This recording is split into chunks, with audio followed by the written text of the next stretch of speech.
What about the emancipation of the human personality, the human mind, is from theology. There are no two ways about it. I don't care if I run into some priest in Colombia who thinks that Fidel Castro should be Pope. It bores me. It irritates me. I ask him the same question. Is there anything you're saying that an atheist couldn't say, that might be right or might be wrong, but would still be said? What's the theological bit for? No, Jesus doesn't have a special privilege for the poor. He says, render unto Caesar. Don't you believe that? If not, why go on as if you did? No, it's piffle. It's callow piffle.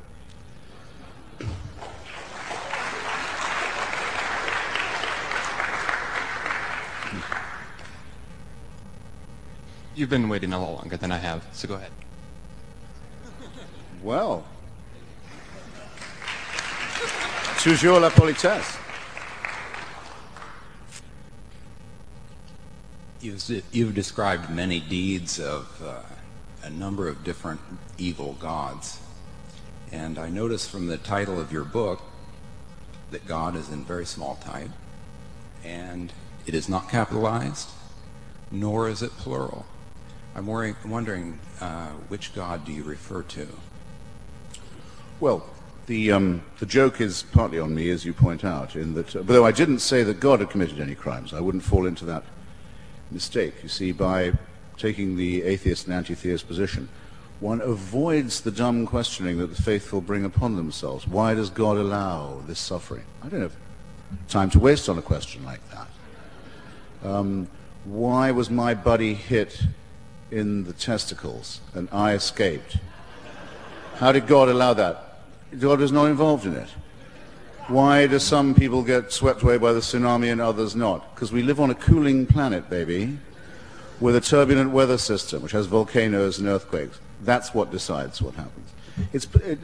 You can just spare yourself all this stuff if you don't quarrel with God and if you don't try and indict him in this way. So I don't think he's ever committed a single crime or ever will. But that he makes people behave worse, the belief in him does, I mean to say, I have no doubt. In other words, I didn't say enough about this perhaps at the beginning. It's not just that our ethics come from our own innate solidarity and decency.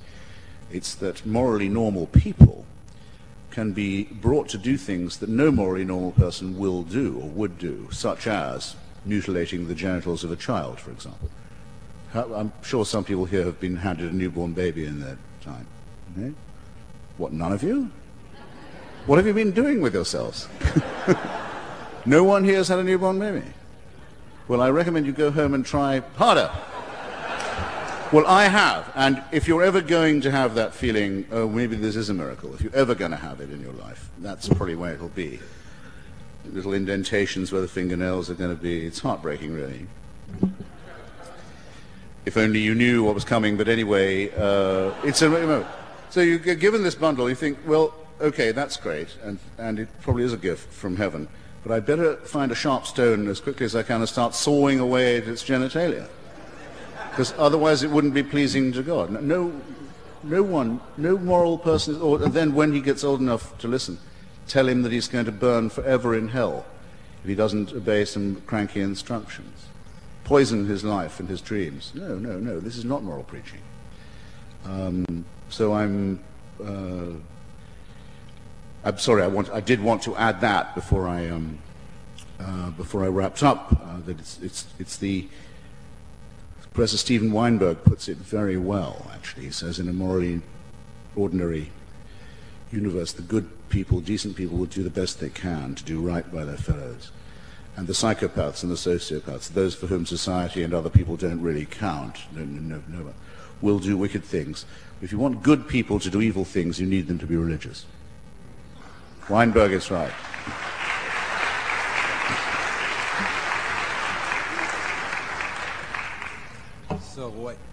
So what you're saying is... Another unsatisfied customer. Yes. So what you're saying... whatsoever is good and kind and just, against such there is no law. You'll have to have another whack at that, I'm sorry. So what you're saying is that whatsoever is good and Yes. kind and just, against that there is no law. Whatsoever is good. Well, I think I'm recognizing an epistle from St. Paul here. Whatsoever things are true, whatsoever things are noble, whatsoever things are lovely, whatsoever things are of good report, think on these things. Yes, I read that at my father's funeral, as a matter of fact, in the D-Day chapel in Portsmouth, where Eisenhower had prayed for good weather for the invasion of Normandy. What if the weather had been bad? What if heaven had been indifferent in that moment?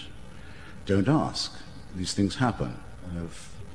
If there'd been a divine intervention, we wouldn't have had Nazism in the first place. No, I don't really understand the grammar of your question. What I'm saying is there is no law against goodness, and apparently that's what you have been describing to us. I appeal, ladies and gentlemen,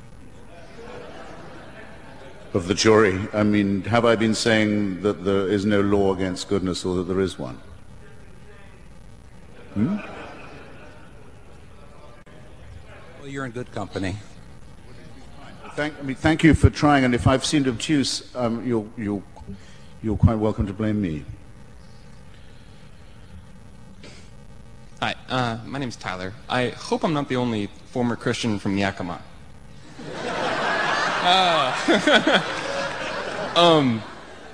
Much like the South, Yakima is. Two quick questions. One, I read the review of your book from your brother, and I just want to know, I'm curious about your relationship with him. That's as far as I know, is that he didn't like the book. And secondly, some recommendations from you, more of influential anti-theists coming up besides Harris, Dennett, Dawkins, and others. So. Okay. Well, concerning my brother Peter, who is a very distinguished ultra-conservative columnist and broadcaster in Great Britain, and a very strongly believing Christian. All I can say is there's probably one in every family.